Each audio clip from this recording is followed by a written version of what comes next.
Hello guys, welcome back to my another reaction video. आज हम react करने वाले हैं कौन से इन्फ्लुएंसर टीवी पे जाके अपनी इंसल्ट करवाए हैं या उनकी इंसल्ट हुई है। देखते हैं भाई किनके दिमाग फिर गया था जो टीवी पे जा रहे हैं और अपनी इंसल्ट करवा के हैं। तो चलो गाइज स्टार्ट करते हैं बिना किसी देरी के। तो कुछ ऐसे यूट्यूबर्स जिन्हें टीवी शोज में बुला के उनकी इमेज डाउन की गई, उन्हें एम्बेरस फील कराया गया, इन शॉर्ट उनकी इंसल्ट की गई। और इस लिस्ट में पहला नाम है एल्विश यादव का। भी आपकी मेमोरी रिफ्रेश करा देते हैं, देखो अपने आप को। तो एल्विश यादव वैसे पहले भी फेमस थे, लेकिन बिग बॉस में जाने के बाद उन्हें हद से ज्यादा फेम मिला। जाने से पहले उनके 6 मिलियन फॉलोअर्स थे, लेकिन वहां से आने के बाद उनके सीधा 16 मिलियन फॉलोअर्स थे। मैं बता रहा हूँ ना, 10 मिलियन करने में भाई कम से कम बंदा अगर वायरल नहीं हो तो कम से कम 2-3 साल लगे 10 मिलियन बढ़ाने में।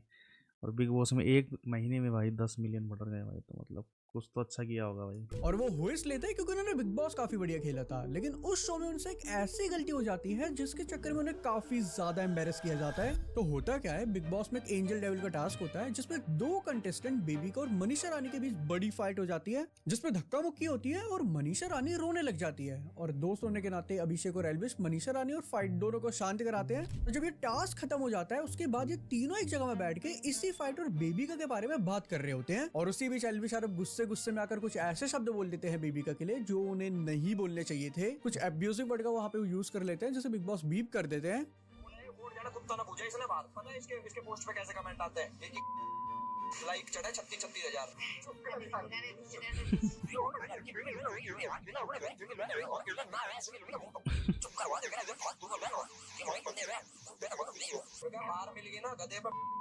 ये तो मैंने देख लिया भाई, तुम कभी ध्यान से देखना। अगर जो नए बंदे आते हैं, इन्फ्लुएंसर आते हैं या कोई ऐसे नॉर्मल इंसान आते हैं, तो उनको इतना नहीं पता, मतलब मुंह से उनके कुछ भी निकल जाता है। और रही आप टीवी के एक्टर को देखो ना, तो वो सोच समझ के बोलते हैं भाई एक एक वर्ड, क्योंकि उनका काम ही है भाई।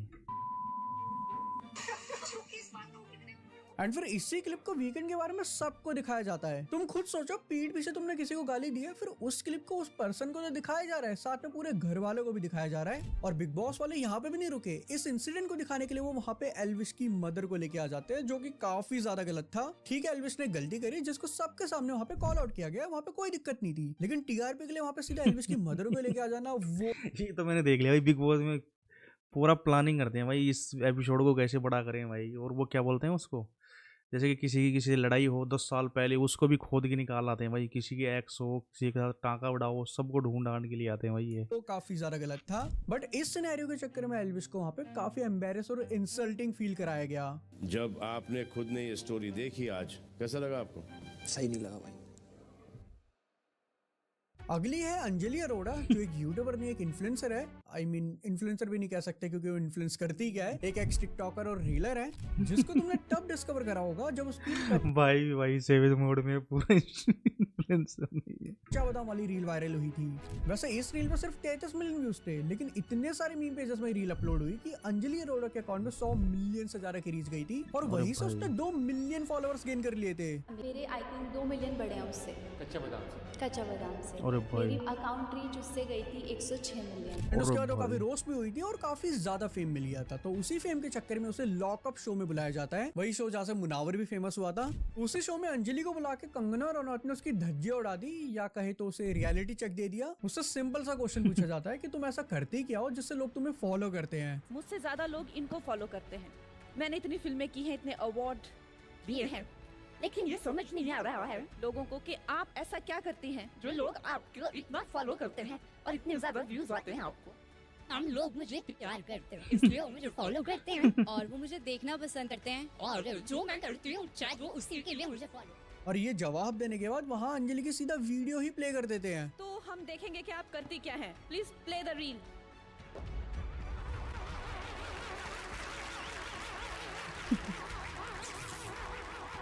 ना ये डांस था, ना ये गाना था, ना ये किसी तरह की कोई भावना को दिखाना था। ये इसको कह सकते हैं, हमारे हिमाचल में कहावत है कि मैं कौन, मैं खामोखा।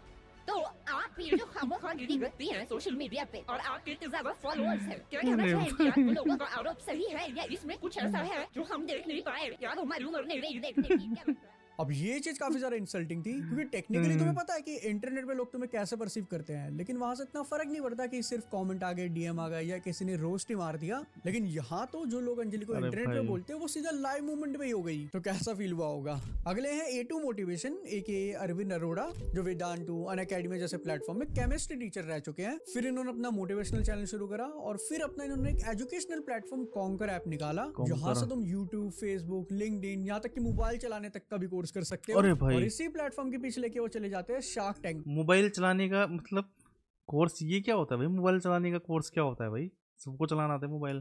अब वो जाते तो बड़े खुशी और कॉन्फिडेंट के साथ है, वहाँ जाते ही वो मोटिवेशनल लाइन बोलने लग जाते हैं। कुछ ख्वाब हैं जो आसमां से दूर चाहता हूँ, जिंदगी भले गुमनाम थी पर मौत मशहूर चाहता हूँ। मेरे 2-4 ख्वाब हैं जिन्हें मैं आसमां से दूर चाहता हूँ, जिंदगी चाहे गुमनाम रहे पर मौत में मशहूर चाहता हूँ। लेकिन यार दिक्कत ये थी कि वो हर बात को इतना घुमा के बता रहे थे कि शार्क खुद ही फ्रस्ट्रेट हो गए थे।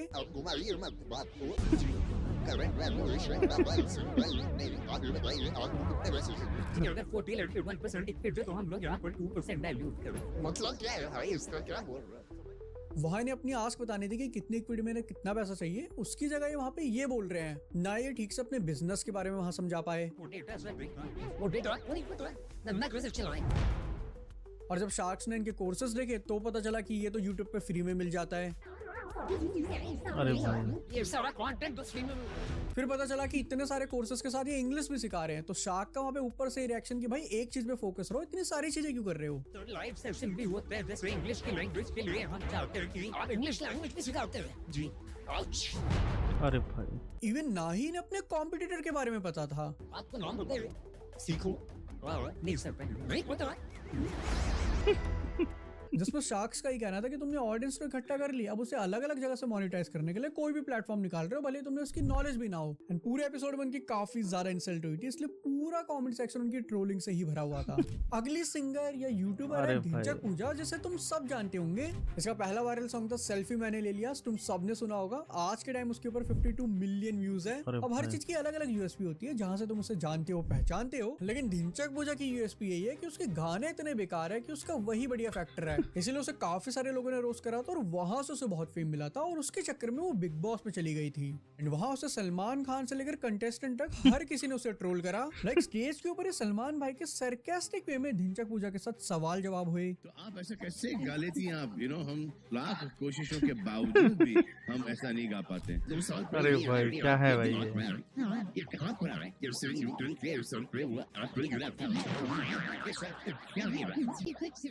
अक्षय कुमार ने गाना गवाया। अभी साइलेंस और अब चुपचाप ये संगीत को सुना जाएगा।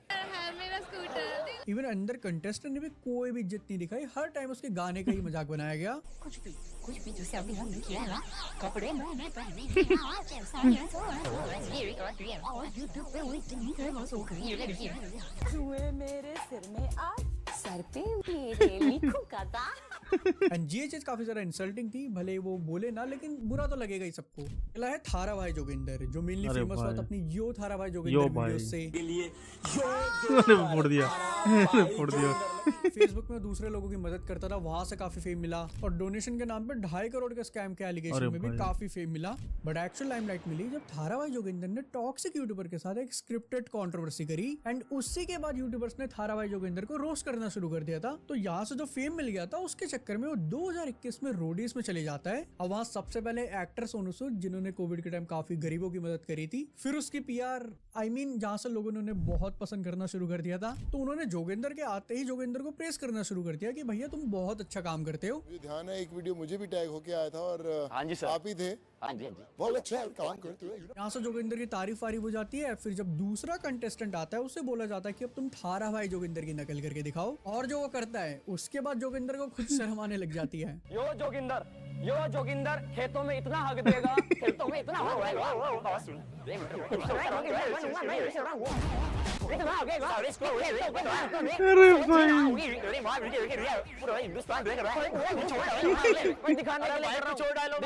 कहा जोगिंदर का ऑरा बन रहा था, वो सारा नेगेटिव में चला गया।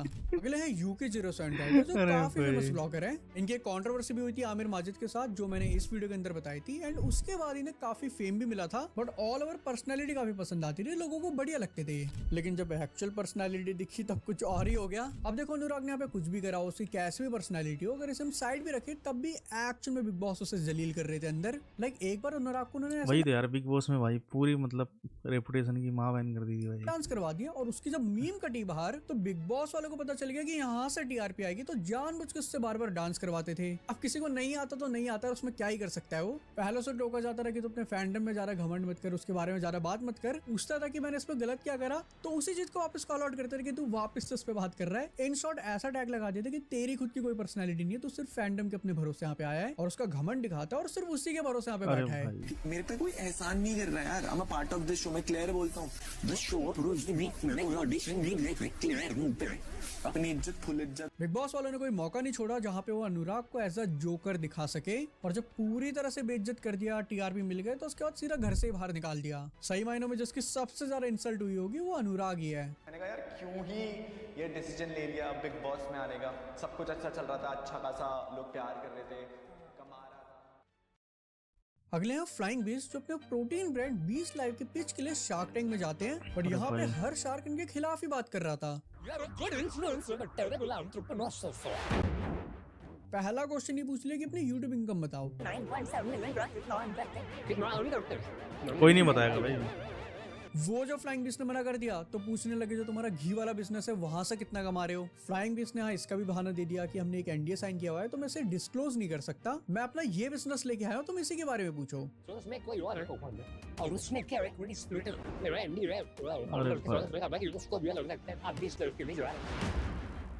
जिसमें अनुपम ने तो कह दिया था कि अगर तुम ऐसे अपनी इनकम डिस्क्लोज नहीं करोगे तो मैं यहाँ पे इन्वेस्ट नहीं कर सकता। अरे ये ब्रांड वाले सिर्फ अपना प्रमोशन करवाने जाते हैं, प्रमोशन हो गया भाई, उनको क्या ही चाहिए।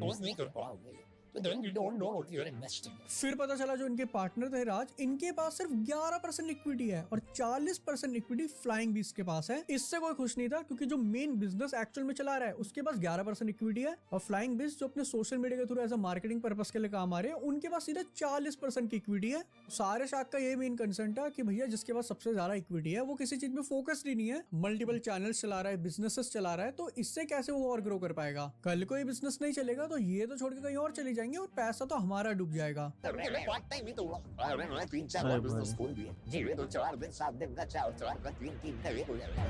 अब यहाँ कुछ ऐसा इंसल्ट वाला रोल नहीं होता क्योंकि फ्लाइंग बीस्ट ने काफी अच्छे जवाब भी दिए थे, थोड़ी डिबेट टाइप सी हो गई थी और ऐसा दिख रहा था कि ये इन्फ्लुएंसर को बिजनेसमैन नहीं देखना चाहते। मेन पॉइंट यही उठा रहे थे कि भैया तुम्हारे पास तो ऑडियंस ही वहां से लोग आ गए इसलिए तुम्हारी सेल हो गई, लेकिन अब आगे और कैसे एक्सपेंड करोगे। इस एपिसोड में शार्क्स कोई ऐसा मौका नहीं छोड़ रहे थे जहाँ पे फ्लाइंग बीस्ट को ऐसा महसूस न कराए कि वो एक बेकार बिजनेसमैन है। देखा था भाई मैंने एपिसोड, उसने 30-40 मतलब 35 या 36 करोड़ रुपए बना लिए भाई, तो बेकार एंटरप्रेन्योर तो कहाँ है भाई।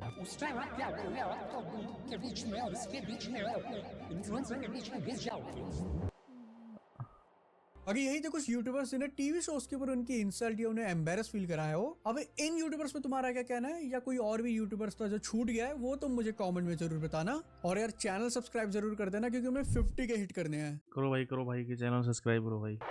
तो चलो भाई आज की वीडियो में इतना ही, मिलते हैं आपको एक न्यू वीडियो में, तब तक के लिए bye bye and thanks for watching.